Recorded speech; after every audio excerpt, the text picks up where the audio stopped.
দীর্ঘ যে লড়াই, এই লড়াইয়ে 9 জন ছিলেন।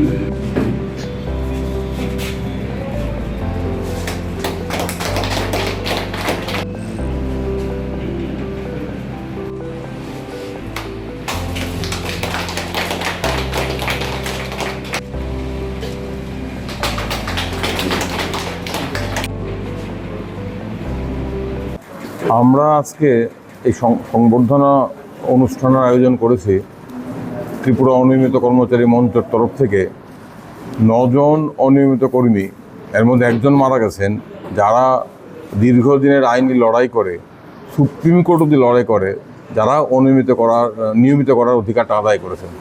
তাদের যেই বিরাট জয়, সাফল্য, এটাকে উদযাপন করার জন্য এবং তাদের যে সাহস করে, ধৈর্য সহকারে, দাঁতে দাঁত চেপে লড়াই করে, আইনি লড়াই করে সুপ্রিম কোর্ট অবধি তাদের জয় ছিনিয়ে আনা, একে আমরা স্মরণ করতে চাই। একে আমরা সারা রাজ্যের 40,000 অনিয়মিত কর্মচারীর সামনে রাখতে চাই যে এরা হচ্ছেন আমাদের পথপ্রদর্শক।